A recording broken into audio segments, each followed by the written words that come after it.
Sobre esse checklist, eu queria fazer um parênteses aqui. Você está coberta de razão. E eu queria deixar aqui um conceito de sucesso do cliente, um conceito de onboard na contabilidade, que é muito importante a empresa contábil saber. O grande trabalho, a grande missão de um time de CS, que é quem geralmente faz essa ativação do cliente no onboard, ou a grande missão desse profissional que está responsável por fazer essa ativação, são duas coisas. A primeira é a organização diminui a ansiedade. O que isso quer dizer? Quanto mais organizado a empresa for com o seu cliente, menos ansioso ele fica. Quando você deixa o cliente sem saber de prazo, sem saber da próxima etapa, sem saber dos próximos passos, causa nele uma ansiedade, causa nele uma sensação de abandono, causa nele uma sensação de que ele está...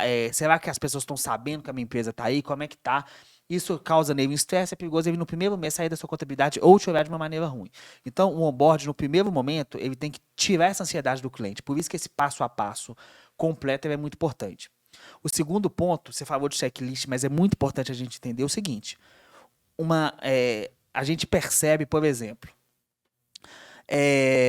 um time de CS e um onboard, ele tem que, obrigatoriamente, diminuir esforço do cliente. O que é diminuir esforço? Pensa, hoje, você está no domingo na sua casa, 2 da tarde, está com fome. Você tem duas opções. Ou ir para o fogão e fazer comida, arroz, feijão, carne, macarrão, feijoada, o que você quiser comer. Ou você entrar no iFood, com 2 cliques, daqui 20 minutos a comida chega quente na sua casa e mais gostosa do que você faria, por exemplo.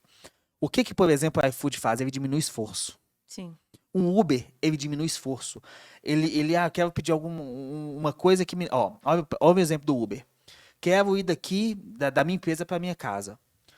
Eu poderia ir de ônibus, eu não sei que horas que o ônibus passa, eu até tenho mais ou menos um horário, mas eu não tenho exatamente o caminho da onde que ele está, qual rua que ele está fazendo, então eu fico lá no ponto.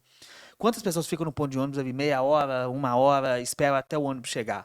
O que o Uber fez com isso? Não é que o Uber demora mais ou menos, claro que o Uber demora menos, mas ele te dá um caminho, um trajeto e fala, daqui 3, 2 minutos, 4 minutos, 6 minutos. Ele Então, te dá previsibilidade. essa previsibilidade acalma o cliente. É a mesma coisa no processo de onboard na contabilidade. Deixa esse caminho previsível, deixa aonde que esse cliente está e aonde que você está com o carrinho. Deixa o cliente entender essa jornada, porque isso causa. Outra coisa, o cliente ele contrata o Uber, ele sabe quanto que vai dar a corrida dele, diferente do que ele fazia no táxi, por exemplo. Ele não fica, pelo amor de Deus, o que eu vou encontrar de surpresa aqui? Será que o cara vai dar uma volta que eu não sei? A mesma coisa, essa clareza de informação de honorários, de valores, do que está sendo contratado, também você tem que passar para a contabilidade. Então, essa clareza é o que o seu onboard tem que fazer. O seu onboard tem que dar para o cliente essa clareza. Se você encarar o processo de cliente do onboard desse cliente como se fosse o cara chamando um Uber, e você pegar tudo aquilo que o Uber tem de bom e transferir para o seu processo de onboard, então é o seguinte, vai definir prazo, vai definir horário, vai definir caminho, vai definir preço, vai definir quem é o motorista, vai definir qual que é a placa, vai definir que horas que eu chego.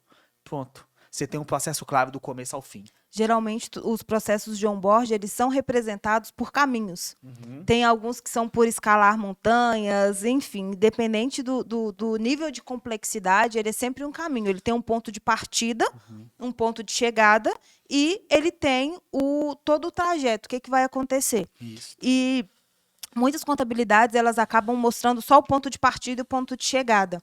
Só que o caminho, ele é muito importante, acaba sendo mais importante do que o ponto de chegada. Mais. Então, mostrar para o cliente para onde que ele vai, como que ele vai, o tempo que ele vai demorar para chegar, tudo isso vai fazer muita diferença no resultado final. E também na organização da contabilidade.